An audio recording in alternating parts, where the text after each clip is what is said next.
Hello everybody, welcome back to an episode of E-Train Games, and today we'll be doing a top 10 video on my Sega Genesis games. Now, I used to be in a Genesis a little bit when I was younger. I used to have, I think, the version 2 model. I had a couple games here and there. I sold that a few years ago, and sometimes this day I kind of regret what I sold, because a lot of those games I had are actually probably for the most part are probably pretty pricey. But anyway, so I'm starting to build up my Genesis collection again. I got some of what I had when I first had it, so I'm still getting games here and there. Today I'm doing a top 10 on my Genesis games. I've been wanting to do it for a while, but I kind of ran into work and a few other things here and there.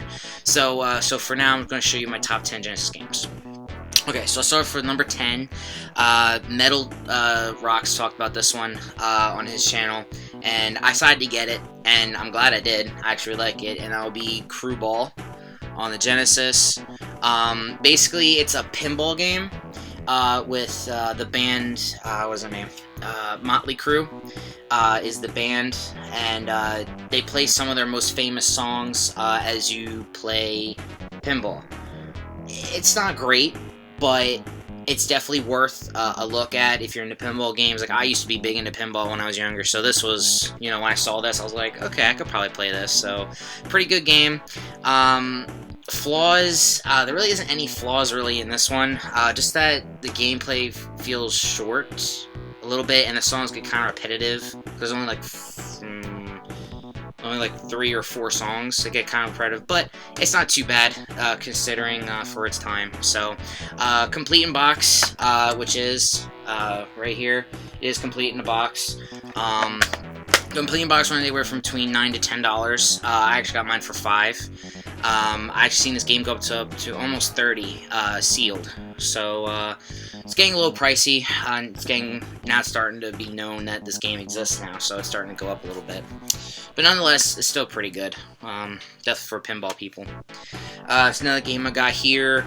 Super hard game. I remember playing this game a lot, and it was very difficult.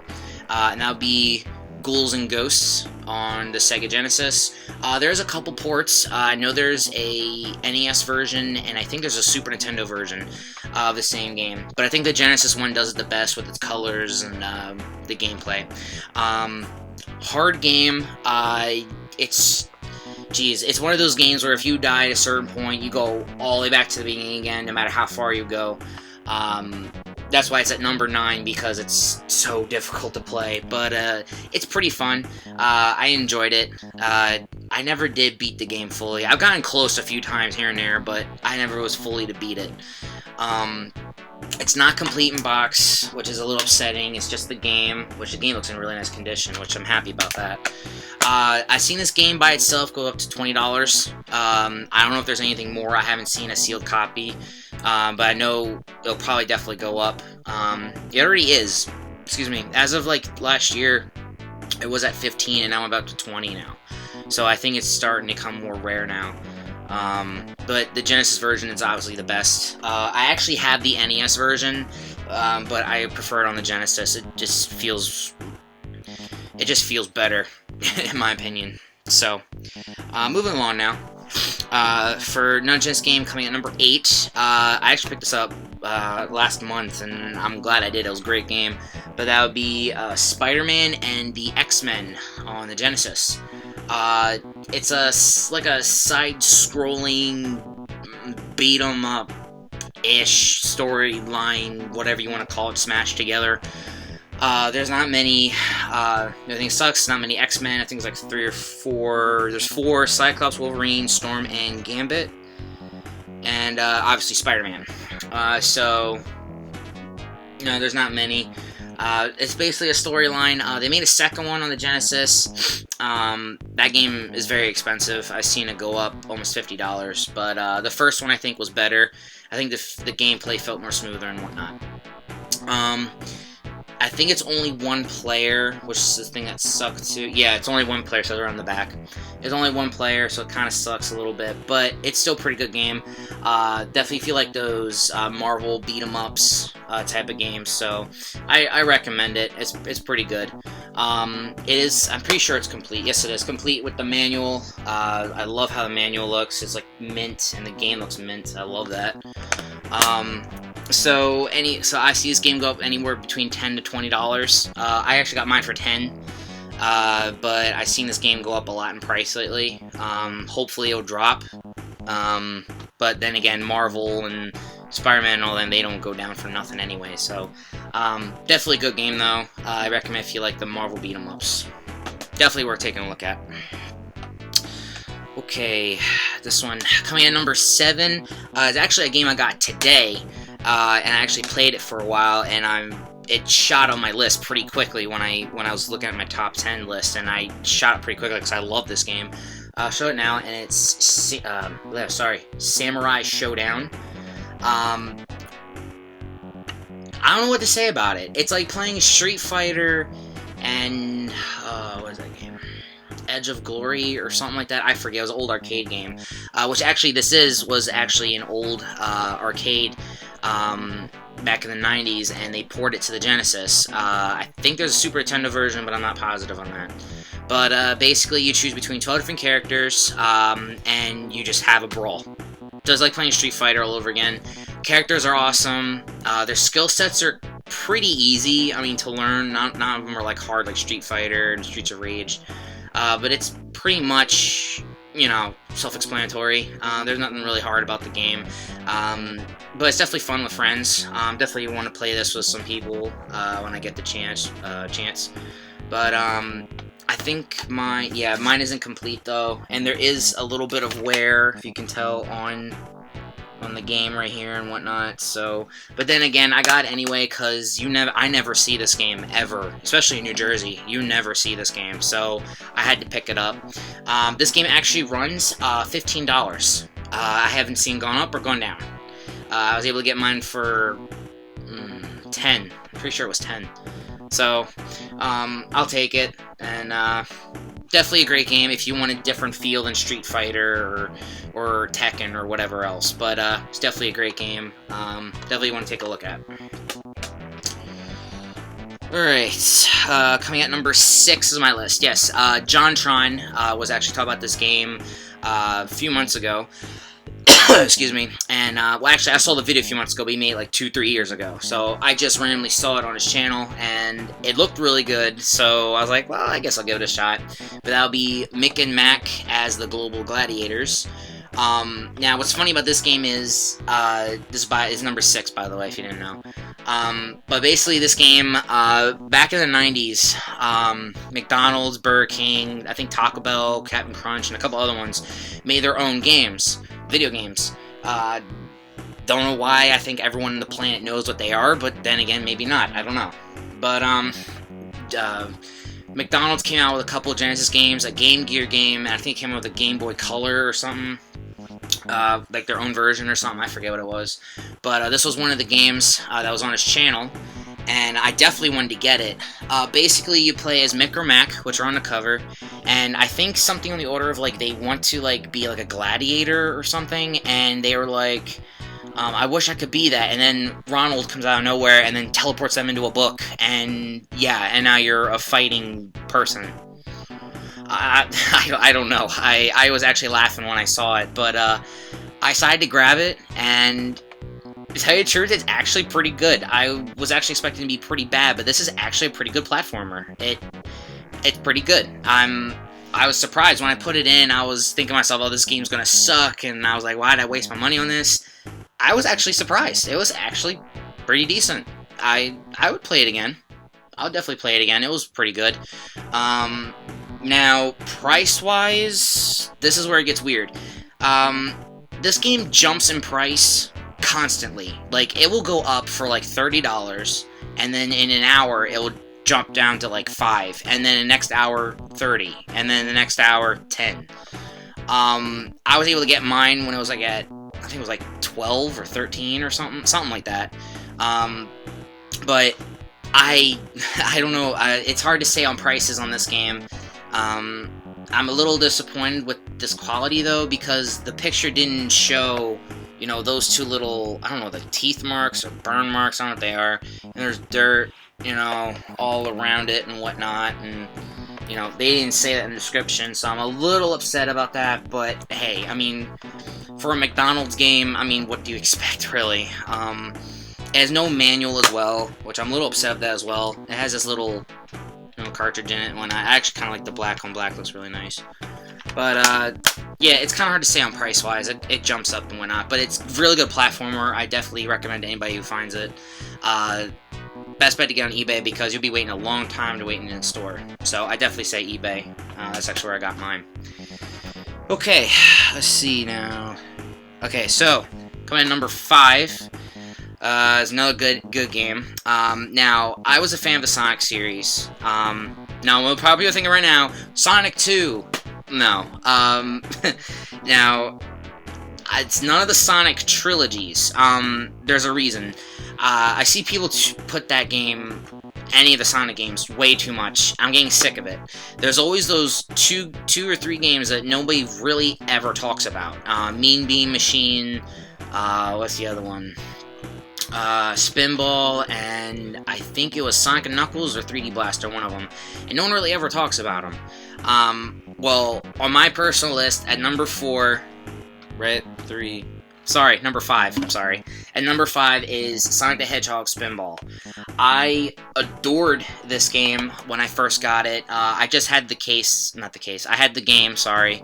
And it was my favorite Sonic. Like, I loved this game. It was hard, though. Like, it wasn't an easy game. It was actually a pretty difficult game. And, it just got harder as it kept going on, which is, you know, supposed to be in old games, you know, they're supposed to be hard. But, definitely an awesome game. Basically, it's basically pinball, just with Sonic. So basically, I think, like, Robotnik made, like, an island or something, and Sonic and Tails went to go get it.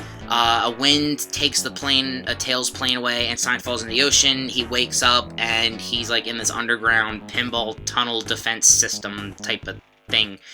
And basically, you just play pinball, and you find, I think there's 11 or 12 Chaos Emeralds. There's a lot of emeralds in this one. I think it's like 11 or 12, and every time you get one, it's like beating the stage, kind of. So you have to find like 3 in like every stage, so that's like, what, 4 or 5 stages? And each one has a boss, and at the last one you fight Robotnik at the very end, and then you beat the game. A game could be beaten in like 5 hours, you know, if you put a lot of time into it. But it's definitely a fun game. I try to just get high scores on it now, because I already beat it and whatnot. But it's not complete though, which I'm a little upset at. There's the game, no manual. I'm a little upset about that, because if I had the manual, this game would go for like 25. But the game only goes for like 10 now. Or 5, actually. I've actually gone on 5. But definitely a good game. Another like pinball-ish type of game, so I really like it. I wasn't going to pick the other Sonics, though, because people put those up way too much. So, you know, that one deserves some love, and, you know, that's one of my personal favorite games. So, definitely love that game. Okay. I think it's number 4, right? Yes. So, coming at number 4 is another great platforming game, which not many people ever talk about. I'm very surprised at that. I don't know why no one really ever talks about this one. So, coming at number 4 on my list is Kid Chameleon. Now, okay, a little story about this. I actually, I used to have an old plug-and-play game on my TV. It was a little mini box about this big and had a blue Sega Genesis controller. And it had, what is it, like 6 games? 7? Like 6 or 7 games. And one of them on there was Sonic the Hedgehog, Robotnik's Mean Bean Machine, Kid Chameleon, Flicky, Golden Axe, and I think Altered Beast or something, I think something else. But it was like the classic ones, you know? And, you know, one day I was like, oh, what's Kid Chameleon? So I randomly just plugged it in and I played it, and I loved it. Ever since then, I've been looking for a copy of it, and just recently, I don't know, maybe last year on the summertime, I actually was able to find one for a pretty good price, because this one is actually shoot up in price. I found this game to go up anywhere between $20 to $50. Sealed, I've seen at least $60. I was lucky to get mine was at 15. Just recently the game is starting to go up a little bit. Not much, but it went up a little. A few bucks. Awesome game. It's like playing Mario, kind of. So basically the story is there's like this virtual reality game, like, system, and everyone's playing it. And then all of a sudden, this evil guy in the game, like, if you don't beat his level or beat him, he steals, like, your body or whatever, or your soul or something, and you're trapped in the game forever. So there's this one kid who can never be beaten at games, which is him, Kid Chameleon, they call him, and he decides to play the game, and that's where you come in. So it's like playing Mario, because you get, like, certain hats. You get the samurai hat, turns you to samurai. You get I think it's the heart helmet or something it's called, and you turn to, like, this tank thing. And then obviously, I think there's like a night one, there's a flying one, skateboarding one. So you turn, it's like having power-ups in Mario, kind of. And it definitely has that 90s vibe, because you can tell that kid has that 90s vibe to him, which I really like that, by the way. But, a lot of levels in this game. I think I've beaten it fully or gotten close. I think I've probably beaten it. I just don't remember at the moment. But definitely a great game. It'll definitely keep you on your toes, though, because after like World 2 or 3, it really starts picking up with enemies, and it really gets difficult. So I do remember that being a big factor in the game. Luckily, mine is complete. You know, so I'm lucky to have that complete. Usually they're not, which is surprising a little bit to me, because this game is such a classic, so I don't know why people would just throw the manual out or leave it out or whatever, but I'm lucky to get mine in with the manual, because most of the ones I see didn't have a manual, and the ones that did were already sealed. So I was pretty lucky to find mine with the manual in it. But definitely a great platformer. If you want a different side to Sonic or Mario, it'll probably be this one. So I definitely love this game and will forever adore it. Okay, coming at number 3 on my list is another great game, and probably one of my better, I would say, like best games in my whole Genesis collection, just because of all the amount of fun I've had on it. But that would be Decap Attack on the Sega Genesis, coming at number 3. So, bottom line is, you're this character right here, and you have no head. So, I think something to do with, like, okay, so basically there's like a mad scientist, and he makes you, basically. This guy. He makes you, and basically you go into this person's body, and like this body is like the world map. So like the head is called something, the body, the arm, the leg, the foot, I think the hand, and I think there's something else. So basically the world map is the body of this person. So all you really do is you just go in this person and you face enemies. It's like playing Mario all over again. There's power-ups.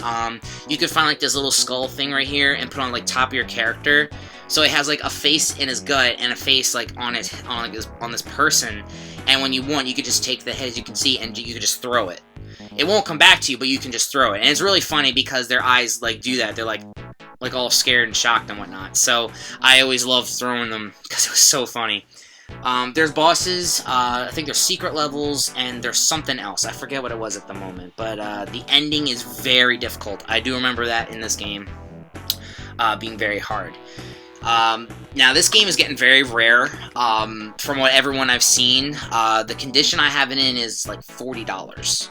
And it's not even, I think is it complete? It's not. It has missing the manual, but the game though is in like mint condition, shines. I love it. By the way, I'm always that person that loves cases that look good and manuals that look good and whatever. I'm always that person. But anyway, this game goes for like $40 now. I actually got mine when it was $30. Now, I know I sound dumb for getting it at $30, but considering on the condition of the game for $30, like, it's literally brand new. Like, it's brand new, basically. I might sound dumb for getting it for $30, but then again, for a game that's worth way more than that, it's kind of worth it. I'd rather just get lucky with the manual one day, because I'm not going to pay like $10 for the manual, because the manual goes for like $10, $15. I ain't going to pay that. I'd rather just have the game instead of the manual.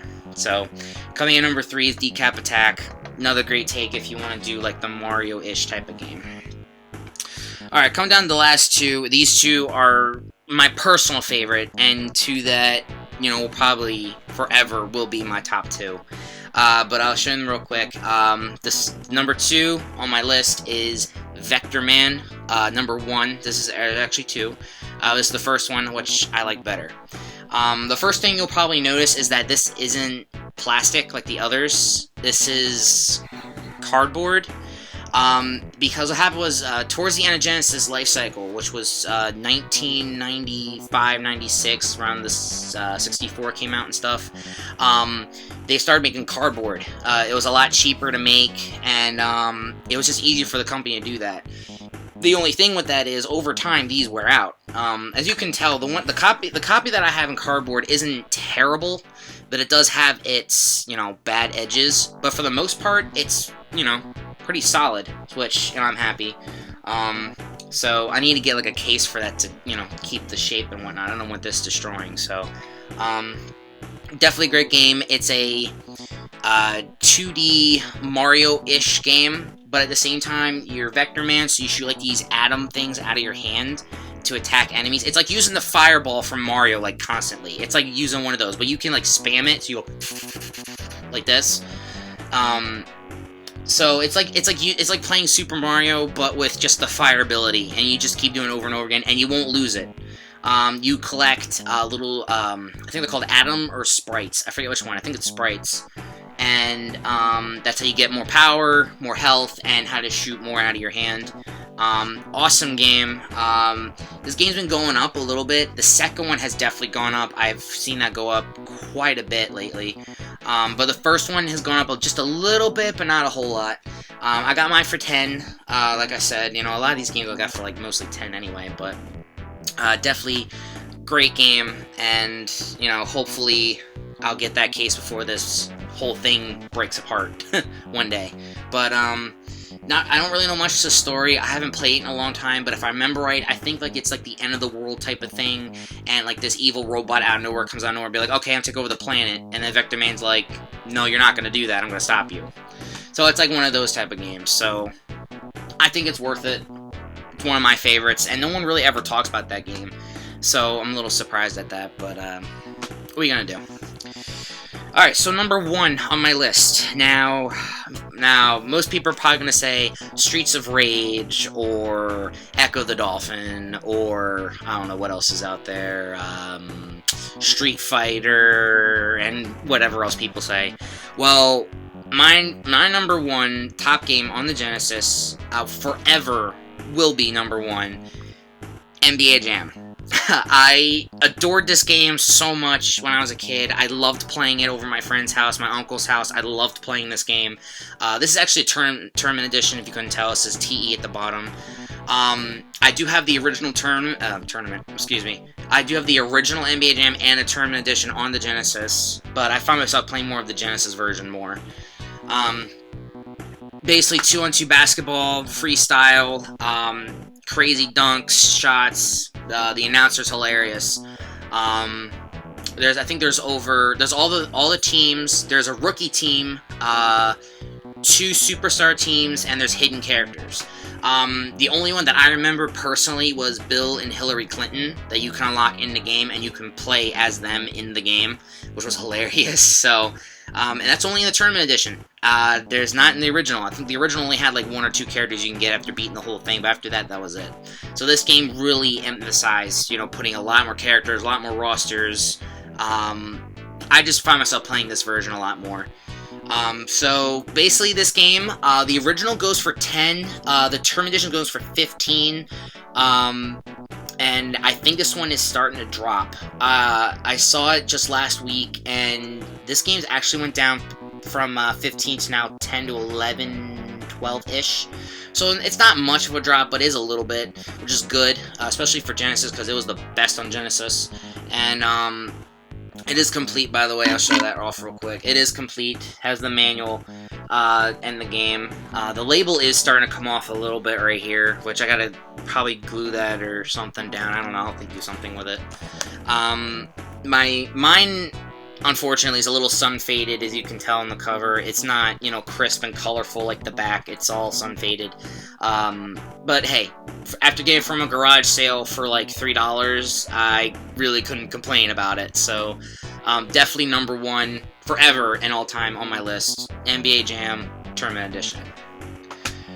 So I guess I'll just do a recap real quick of everything I have.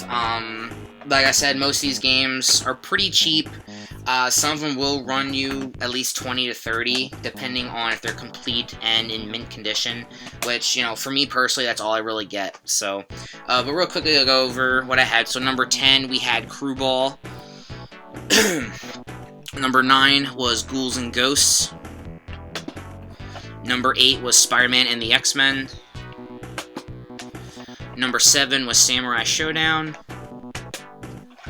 Number 6 was Mick and Mac and the Global Gladiators. Number 5 was Sonic the Hedgehog Spinball.